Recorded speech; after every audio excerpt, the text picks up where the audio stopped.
And continuing our special 1-hour Newsmaker show now, we have Steuben County Democratic Chairman Shawn Hogan on the line. Shawn, thank you for calling in. My pleasure, Brian. It's always nice to be with you. Well, so many things to cover for the primary tomorrow. All eyes, of course, on the governor's race, but lots of candidates on the Democrat side in the state attorney general's race. You've got, help me out here, let's see, Letitia James and Zephyr Teachout, Sean Patrick Maloney. Who's the other one? And Alicia Eve.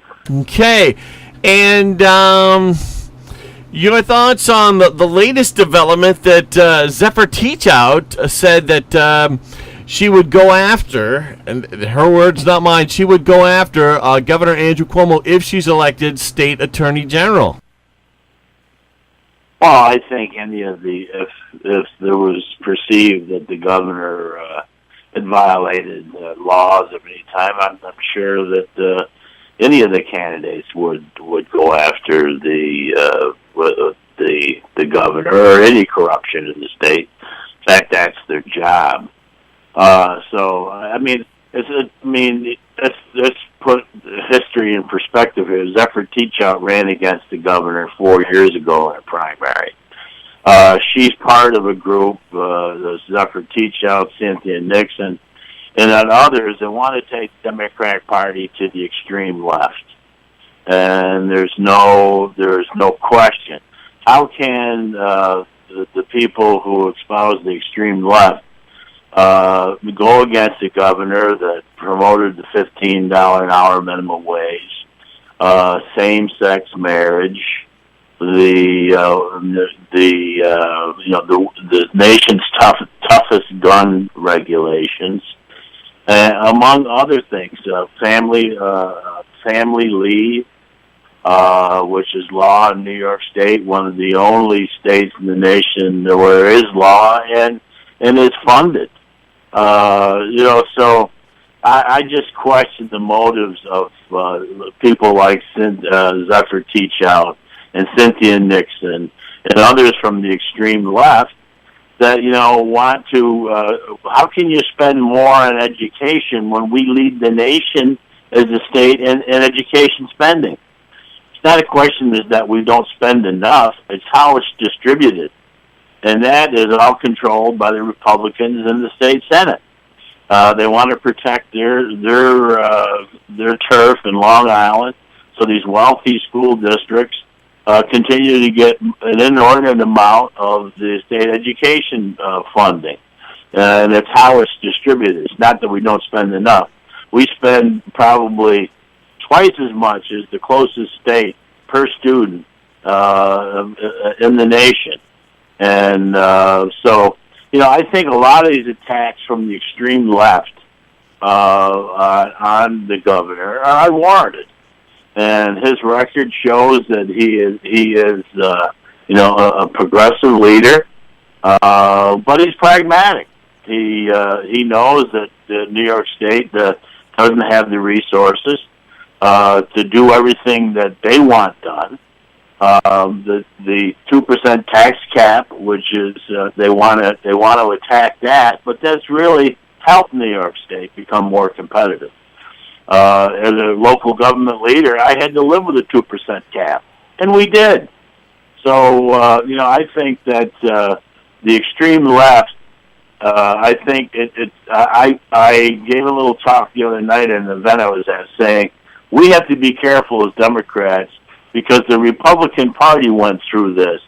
About becoming extreme right, you had to pass a litmus test to pass the muster of in the Republican Party who's going to be out the right wing, and that's affected the party in a very negative way. You can see what's going on in the Republican Party now. The Tea Party was not a good movement for the Republican Party, and I don't think that the extreme left is a healthy movement for the Democratic Party. Now, do you think that the success of Alexandria Cortez is driving this, or do you think it's Cortez, Ocasio-Cortez, maybe herself driving all these campaigns against people like Governor Andrew Cuomo, who, and as you point out, it's not as if Cuomo's been an enemy to the left. No, I think what's happened, that thing in Cortez is an anomaly. Joe Crowley, very liberal representative from Queens, Joe's problem was he didn't take this challenge seriously. He became complacent. He moved himself and his family to the suburbs of Washington and Virginia, and he wasn't paying attention to what was going on in his district, and he got outflanked. I mean, there's not too many guys in Congress that are more liberal than Joe Crowley. So this whole thing, this litmus test of being, I'm going to be out left wing, the left wing, is crazy, and it's a dangerous movement within the Democratic Party. And we certainly welcome everybody. We welcome varying ideas, and we have to work together. But we have to be reasonable too, and we have to be fiscally responsible. And a lot of these policies that the extreme left are pushing, they tell you they all sound like good ideas, but how are you going to pay for them? And that's the question that has to be answered. And I think we can do that if we rearrange our spending priorities in the state and in this country. But we have to do it together. And so these people that like Cynthia Nixon, Zephyr Teachout, it may be nice. It's nice to hear what they have to say, but put it this way: Cynthia Nixon couldn't even tell the editorial board of the New York Times or the Daily News what the top tax rate was in the state, and she's espousing to increase the top tax rate, but she didn't know what it was. So. They say what they think people want to hear, but they have no plan of action of how to get where they want to go. And you have to be pragmatic, you have to be sensible, and you have to have common sense. And I just don't see that from Zephyr Teachout. I don't see that from Cynthia Nixon. And so we just have to go with a governor who's a little bit more pragmatic. He's progressive. He's shown that in his record. And I support the governor, and the Steuben County Democratic Committee voted to support him because he's done so much for us in the Southern Tier. One of the first governors that ever has. Like I say, all you got to look to the north and see a brand new hospital and a medical village. You have to look southward in the city and see Alston, see what's going on there.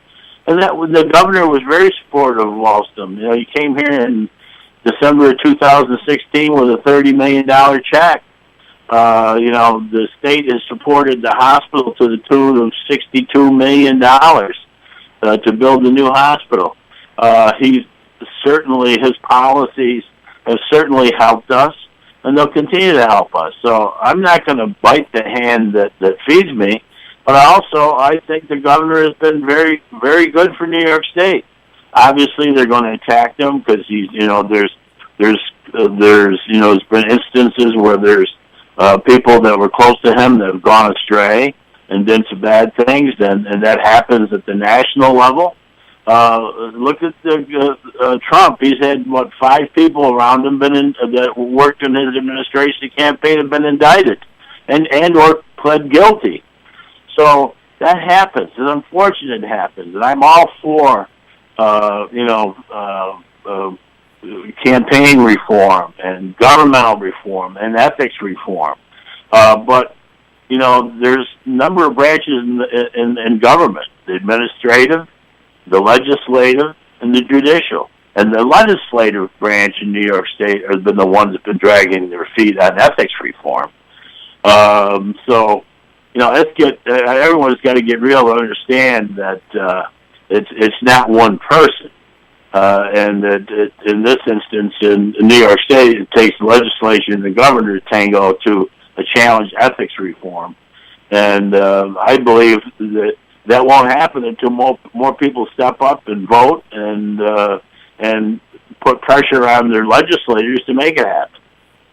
We're talking live this morning in this segment of the Newsmaker Hour. It's been an hour the Newsmaker show has for the past week or more, actually, because of all the primary candidates coming up and all the other guests who wanted to be on. So we're talking live with Steuben County Democratic Chairman Shawn Hogan. Going to take a quick break, check the forecast. We'll be back, and I'm going to ask Shawn when we get back how he thinks things are going to work out with Nixon Cuomo and also in the Democrats' state Senate primary. Stay with us. The Ryan Agency supports local students and athletes. They appreciate dedication, teamwork, and hometown pride. That's why they give back, sponsoring many youth academic and sports activities. Contact the Ryan Agencies today, your hometown supporter and source for all things insurance. Insurance protection you can rely on. The Ryan Agency. And checking in with meteorologist Rob Carolyn. How's it looking for today, Rob? It's not looking too good, Brian. Looks like we're going to get stuck having to deal with a lot of cloudiness. Satellite photos this morning showing extensive cloudiness covering the region. In fact, it is also foggy in some spots. Been looking around the state and not seeing a whole lot of great visibilities. In fact, for people who would be traveling over the Mario Cuomo Memorial Bridge and Convention Center this morning, they actually wouldn't be able to see the top of the bridge because of the fog. Looks like we're going to stay fairly cloudy today. The sun may peek out from time to time. It's going to be warm. Temperatures up to 75 to 80 this afternoon. Sunrise this morning, 6:48. Sets tonight at 7:24. We'll have more clouds around tonight. There's the risk of a late night shower, 65. Clouds that linger into tomorrow. A few peaks of sunshine here and there. Maybe a shower or a thunderstorm as well. Temperatures 80 to 85. Scattered showers tomorrow night, 65 to 70. Showers, thunderstorms, they're possible on Friday. High temperatures are going to be up around 80. Sunshine should become a little bit easier to find this weekend, Brian, but there still may be a shower or a thunderstorm somewhere across the southern tier. Thank you, meteorologist Rob Carolyn. Now back to Steuben County Democratic Chairman Shawn Hogan. Shawn, he mentioned the bridge and how foggy it was on the Mario Cuomo Bridge today. Was one? I don't think that the emails that Nixon and Molinaro have been sending out resonate around here in the area of where the Tappan Zee Bridge was and the Mario Cuomo Bridge was. But I don't think that's a big issue around here. How do you think that the Nixon Cuomo primary vote is going to work as far as upstate New York goes? Well, I'm hoping, obviously that it's a primary, so you're going to be appealing to the Democratic voters only. And I think, most of the focus has been downstate because of the population. There hasn't been a lot of campaign activity upstate. Other outside of Buffalo, maybe Rochester.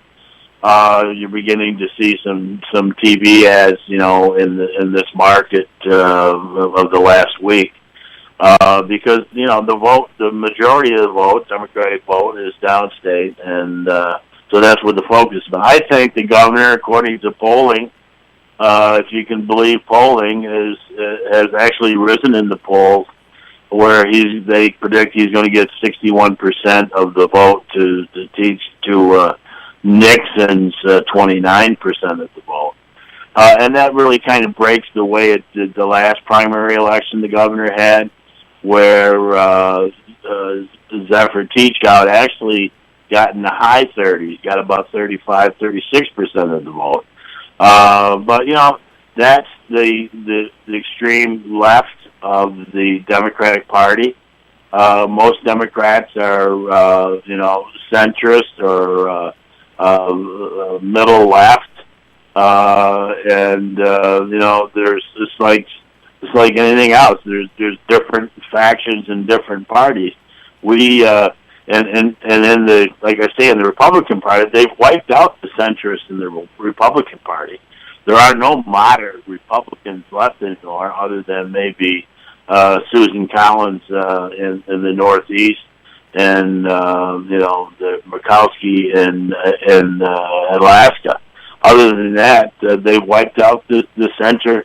The center right of the Republican Party. Everything, so that's what my fear is.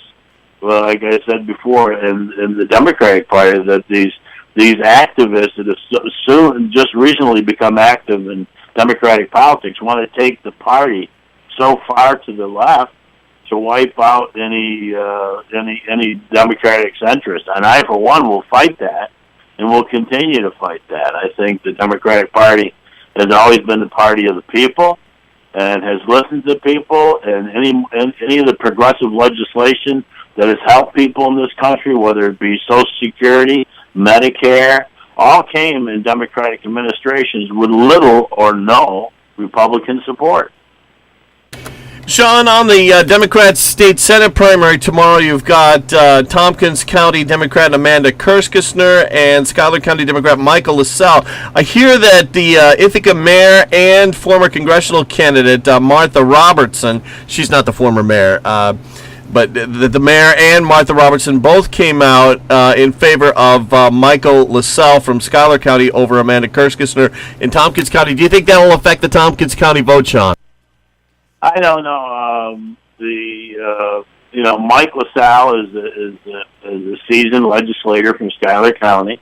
He's I think the lone Democrat in the Schuyler County Board of Legislators. But he's also a beef cattle farmer. He led the charge to prevent the propane gas from being stored in the salt caverns in Seneca Lake. He led the charge and actually beat back the effort. The Schuyler County legislature that first came out in support of the propane gas storage on Seneca Lake reversed themselves and passed the legislation and a resolution opposing it.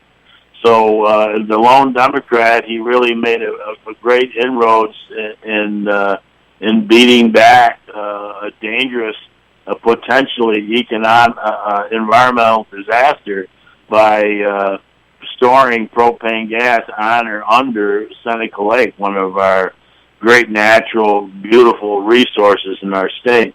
So he did a great job. So I'm supporting Mike. I think he's got the experience, and he knows the issues both in agriculture, and he knows the issues for the middle class and a living wage. Amanda Kirsch-Gessner is a very nice young person, young lady, and she has her attributes. But I am supporting Mike LaSalle.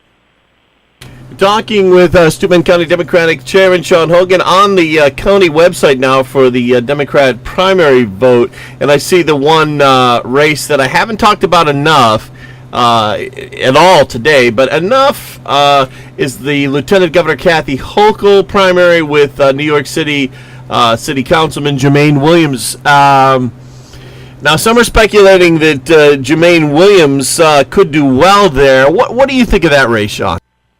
Well, again, Jermaine Williams is coming from the extreme left of the Democratic Party. That plays well in New York City. I believe Lieutenant Governor Hochul, Kathy Hochul, if she maintains a strong base in upstate New York, in western New York, and all areas of New York State with the Democrats upstate, and holds her own in New York City, she should win this race. Jermaine Williams is virtually unknown upstate, but like I said, he is another one who is from the extreme left of the Democratic Party, and he'll play well in some areas in New York City. So that's a race to watch, and certainly I'm rooting for our homegrown Western New York Lieutenant Governor, Kathy Hochul, and so I think the races to watch, and this is Lieutenant Governor's race. I think that'll come down, to the wire, and Hochul will win. And then the Attorney General's race, it's I think it's a horse race between Sean Patrick Maloney and Letitia James. Now, Letitia James has been supported by the state party and our local party here in Steuben County. We endorsed Letitia. But that was before Sean Maloney got in the race. He got in the race late. I think it'll be a horse race between the two of them. Yeah, he is a fierce debater, that Sean Patrick Maloney. Been watching him for years. He is quick on his feet, Sean. Yeah. So we'll see. I can't wait to get the primaries over with and get into the general election and get moving in the right direction. Kind of coalesce around candidates. And like I say, we've got to work harder in the Democratic Party not to follow the road of the Republican Party. We have to coalesce behind our candidate and unite all the factions of the party, left, mid, left, the extreme left, the center, and the more conservative Democrats. Unite them and come together about the things that we can support about our Democratic candidates. It's nice to see a lot of people active in politics and with a vigor that they're expressing. But we all, at the end of the day, we've got to make sure we elect Democrats. And we have to leave it there. Steuben County Democratic Chairman Shawn Hogan, thanks so much for coming on. Okay, Brian. Always good to talk to you. Talk to you later. It's AM 1480 WLEA Hornell.